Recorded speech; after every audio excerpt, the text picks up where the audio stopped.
Salut à toutes et à tous, c'est Néon77, j'espère que vous allez bien. Alors pour aujourd'hui, vidéo explicative que j'aurais dû faire déjà il y a un sacré bouton que j'avais toujours pas fait.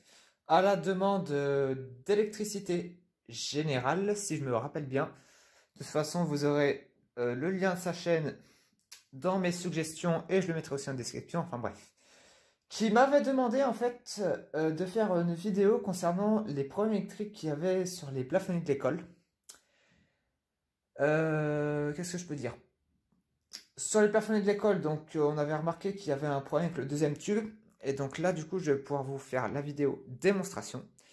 Donc là, bon, un plafonnier tout à fait classique, converti en ferromagnétique, avec bon, bah, un branchement tout à fait traditionnel. Voilà, c'est rien de bien compliqué, voilà, avec les deux tubes de gauche qui fonctionnent ensemble, les deux tubes de droite qui fonctionnent ensemble. Et donc, si on allume, bon, bah, tout est censé se passer normalement. Voilà, hop. Voilà, bon, les tubes, ils sont usés, ça ils scintillent, surtout celui-là là-bas. Enfin bref, c'est pas ça le sujet. Et donc du coup, bah avec un plafonnier classique, bah si on débranche un tube comme ça, bah voilà, c'est tout simplement, l'autre s'éteint parce que le circuit est ouvert, et on peut faire pareil de l'autre côté. Voilà. Et voilà, donc jusque-là, pas de problème. Celui-là, il va vraiment bientôt griller. Et donc, du coup, on a constaté un gros problème. Et justement, je vais vous parler de la partie schématique. Donc bon, sur un schéma que j'ai dessiné, bon, c'est un schéma un peu simple, mais bon, ça permettra de comprendre le problème. Donc voilà, en gros, le fonctionnement d'un plafonnier 4x18 watts. Et bon, donc ici, les deux tubes de gauche fonctionnent ensemble et les deux tubes de droite fonctionnent ensemble. Où bah, les tubes sont mis en série avec chaque ballast. Et donc, nécessairement, si on débranche un des deux tubes de gauche, et ben l'autre tube de gauche s'éteint aussi. Et pareil pour la partie de droite. Maintenant, sur le problème électrique qu'il y a, et ben ça va pas tout à fait être la même chose. Parce que si on regarde sur la fin du branchement, en fait, c'est les fils qui sont liés au neutre. Et le fil qui sort du starter en haut à gauche et qui va sur le deuxième tube. Et en fait, il y a une erreur à ce niveau-là. Et l'erreur, c'est la suivante, c'est que en fait, à la sortie du starter en haut à gauche, le fil va directement sur le neutre du domino. Et de l'autre côté, à la sortie du troisième tube, il y a un fil qui relie une des broches du deuxième tube. Et ensuite, le fil du deuxième tube va au domino. Et donc du coup, clairement, ça génère une erreur. Et cette erreur, c'est que tout simplement, bah, si tout est mis en tension, et ben l'électrode en haut du deuxième tube n'est pas amortie parce qu'il n'y a pas de starter. Il n'y a pas de starter parce que le truc, c'est que à la sortie du troisième tube, il y a le starter en bas à droite. Il y a l'électrode en haut du troisième tube. Et après, il y a encore une autre électrode. Mais sauf que cette dernière électrode, elle n'est pas amortie par un starter. Et du coup, ça génère un problème. Et donc la conséquence, c'est que bah, l'électrode, tout simplement, elle est constamment en surchauffe. Comme vous pouvez le voir sur un tube qui a grillé 2 jours après, même pas. Donc en fait, comme vous avez pu le voir sur le schéma, donc en fait, il y a vraiment un problème à la fin du branchement, en fait, au niveau du domino. Donc qui va concerner ce fil-là, avec le focus, merci. Celui-ci et celui-ci, voilà, en fait, les fils vraiment à la fin. Donc en fait, bon, ce fil-là, il est mis en fait de l'autre côté, à la place de celui-ci. Donc ce qui en soit pas très gênant. Et par contre, ces deux fils-là, ils sont clairement en fait inversés. Alors bon, ici c'est pas très représentatif parce que voilà, les fils n'ont pas la même longueur.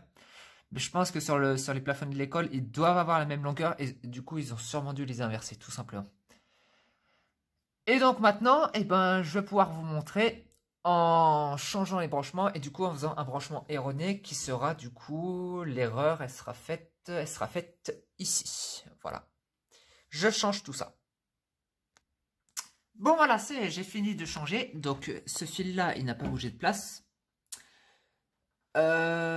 Ensuite, donc j'ai ajouté un fil blanc qui relie les deux douilles ici. Donc bon, de base c'était un fil de terre, mais bon là il était vraiment trop court.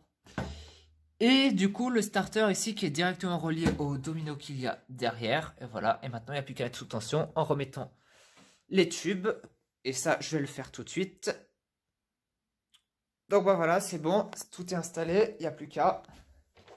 Et vous allez voir que ça va poser un problème normalement ici. Voilà, on voit, elle est légèrement allumée. Le temps que ça s'allume.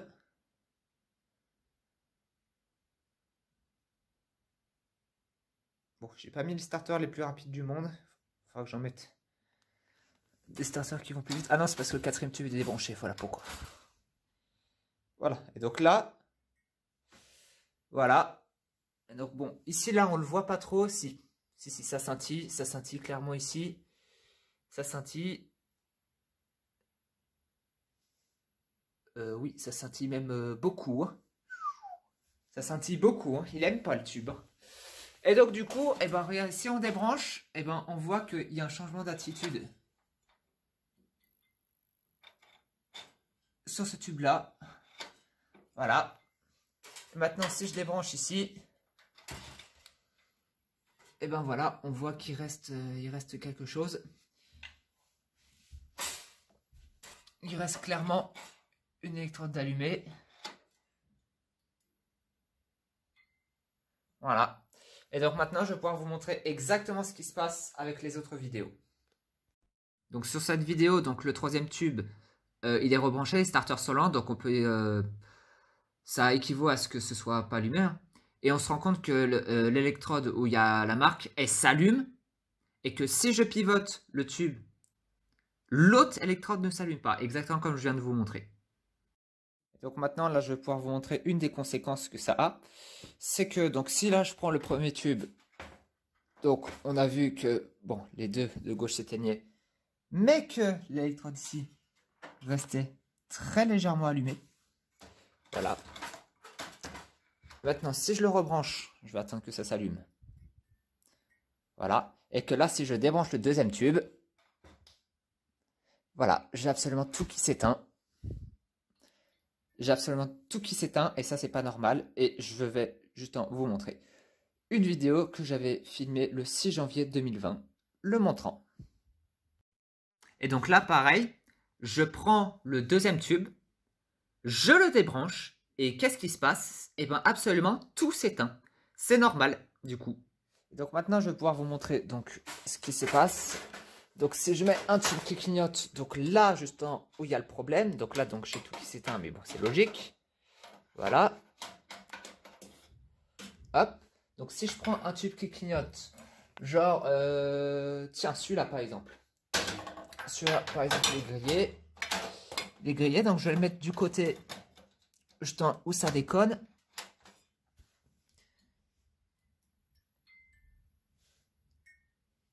Voilà. Et on se rend compte qu'il y a un non-amortissage de l'électrode. Elle n'est clairement pas amortie. Voilà. Elle n'est pas du tout amortie. Et que là, du coup, si j'enlève ça, voilà, on se retrouve avec une situation où il n'y a que 3 électrodes qui sont présentes. Et donc du coup, je vais pouvoir vous montrer quelques extraits vidéo concernant ça. Donc ici, sur le deuxième tube, on peut voir d'une part que l'électrode avant du deuxième tube ne s'éteint jamais, parce qu'elle n'est pas amortie. Et que d'autre part, une situation qui s'est produite plein de fois dans mes vidéos évolution, et donc notamment dans la vidéo 34, la vidéo 50 aussi, et ben on se rend compte qu'il n'y a que 3 électrodes qui sont présentes, au lieu de 4. Et ça, clairement, ça indique le problème électrique. Et donc après, donc si on reprend donc ça, mais que à la place du deuxième tube, ce soit un autre tube. Tiens, on va dire par exemple le troisième. Voilà. Hop. Je vais changer les deux. Je vais changer les deux. Donc là, donc il n'y a plus rien qui fonctionne, mais ça c'est tout à fait normal. Parce que bah, il manque des tubes. Voilà. Hop. Et que là, je replace le deuxième tube.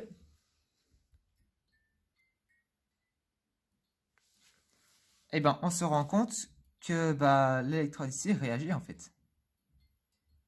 Voilà, on s'en rend compte légèrement. Et donc après, je peux à la limite mettre un starter dead sur le quatrième tube. Hop, voilà, un starter dead pour qu'on s'en rende beaucoup plus compte. Bon, on le voit, si on le voit légèrement, on voit légèrement que ça réagit. Et donc là maintenant, je vais mettre un starter dead plutôt sur le deuxième tube. Super, je sais pas ce que j'ai foutu. Je sais pas ce que j'ai foutu, mais tout s'est éteint. Génial. Bon voilà, problème corrigé, c'est un problème avec ma prise. Donc du coup, je disais que là du coup, je vais mettre un starter dead à la place du deuxième tube. Voilà. Là, je vais remettre ça. Et voilà. Et là, on le voit très bien. On voit très bien que cette électrode réagit. Voilà.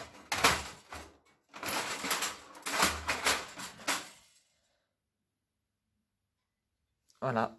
Clairement, elle réagit. Voilà. Et ça, c'était pas normal. Alors, ce phénomène, j'ai pu le filmer une seule fois. Donc, bon, ce tube-là, il fonctionnait. Et je vais pouvoir vous montrer ça tout de suite. Donc, voilà un peu le phénomène dont je vous parlais. Donc, c'est-à-dire que l'électrode du deuxième tube réagit au clignotement du troisième tube. Alors, bon, ça se voit pas très bien sur la vidéo. Hein, je suis désolé pour ça. Parce que, bon, c'était assez lumineux. Et donc, bon, le téléphone, voilà, de base, le téléphone, c'est pas spécialement conçu pour filmer ça. Mais bon. Mais bon, moi j'avais pu le voir à l'œil nu que l'électrode du deuxième tube, l'électrode avant, réagissait au clignotement du troisième tube qui était grillé juste à côté. Voilà. Et donc du coup, avec tout ça, donc on peut clairement se rendre compte qu'il y a une surchauffe de l'électrode avant du deuxième tube, hein, donc comme je vous l'ai montré. Et du coup, et ben, généralement, ce qu'il se passait, voire même quasiment tout le temps, il y a des exceptions, mais c'était quasiment tout le temps, c'est que bah, tout simplement l'électrode elle cassait. Voilà, elle cassait parfois avant même que le tube grille vraiment, l'électrode cassait avant. Et du coup, la conséquence, c'est que évidemment, vu que le branchement est mal fait, la conséquence directe, c'est que bah, lorsque l'électrode du deuxième tube casse, donc celle qui est entourée, du coup, les deux tubes de droite s'éteignent. Forcément, puisqu'ils sont sur le même circuit. Et donc du coup, je vais pouvoir vous remontrer quelques extraits, dont un qui m'a quand même pas mal marqué. C'était lors de la vidéo évolution numéro 50, et on se rend compte que l'électrode avant du deuxième tube s'allume blanc parce qu'elle est cassée, et et que le tube arrive à se rallumer quand même.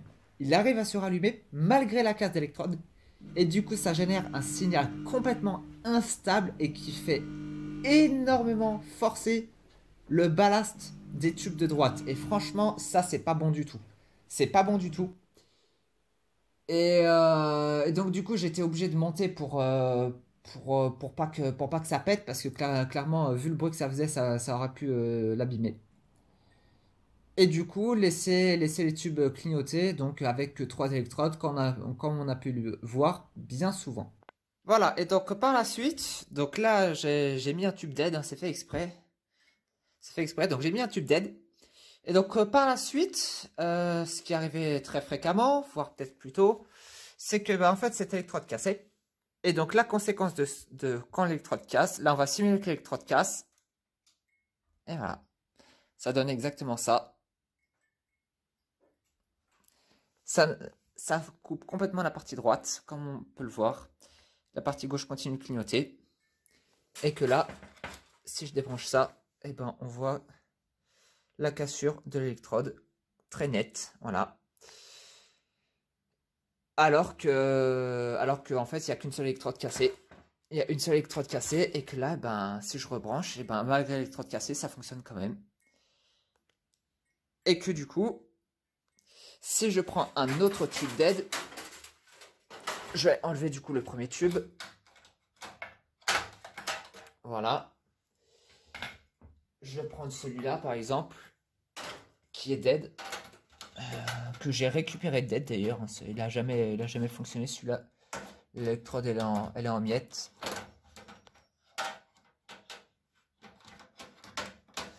Ça c'est si j'y arrive, bien sûr. Et voilà. Et là, j'ai bien deux électrodes cassées. Ah par contre, ça aurait été super qu'il me fasse le focus. Mais bon, c'est trop demandé avec ce téléphone. Voilà. Voilà, deux électrodes cassées. Et que si j'en débranche un, et ben voilà. Ah si ça affecte l'autre, oui, parce que le deuxième tube. Ah, là j'ai réussi à remettre. J'ai réussi à remettre un peu par miracle. Voilà. Et que là, du coup, si l'électrode casse, et ben voilà. Ça coupe. Ça coupe et ça donne ça. Voilà. Et vous allez avoir une petite preuve sur un court extrait de la vidéo numéro 34. Voilà, les deux électrodes entourées, et ben ce sont les deux électrodes cassées. On voit bien que c'est le tube 1 et 2. Voilà, donc si je résume, donc là on a le branchement traditionnel, voilà, donc il n'y a pas d'erreur. Le branchement erroné où en fait le domino, enfin le fil au niveau du domino il n'est pas correctement placé. Ce qui génère une surtension sur le deuxième tube, sur l'électrode avant du deuxième tube, qui a donc pour conséquence de le faire casser très facilement. Et donc ainsi, eh ben, la casse provoque la coupure des deux tubes de droite. Voilà. Et voilà, ce sera tout pour cette vidéo. Donc j'espère que c'est suffisamment clair. Si ce n'est pas clair, n'hésitez pas à poser des questions dans l'espace commentaire et j'essaierai d'y répondre. Puis voilà. Et bien sur ce, j'espère que cette vidéo vous aura plu. Et moi, je vous dis à plus tard.